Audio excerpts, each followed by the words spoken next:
Hi guys, I'm Shtuky. Today I'm going to show you a legendary recipe for beef cutlets. We will need half a kilo of beef and also we will need milk.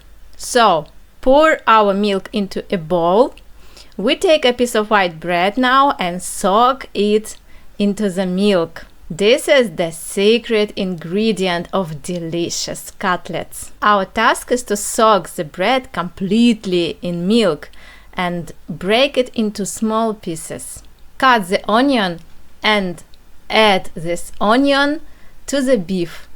Now add spices, salt and pepper. You can add smoked cayenne pepper as you prefer. Now add the bread soaked in milk in the beef and mix everything with your hands. As a result, we have a mixture with meat, onions, spices, bread and milk. Now we heat our frying pan and start forming cutlets. We make it with our hands. I take as much meat as I can fit in one hand and form a cutlet. Flatten a little bit and put it to the frying pan.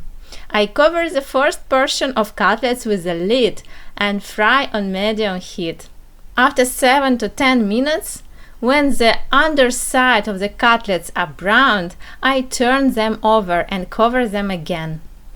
Fry the cutlets until they are browned. These cutlets are the best eaten with bread and cheese, and it is even better to wait until the cutlets cool down a bit.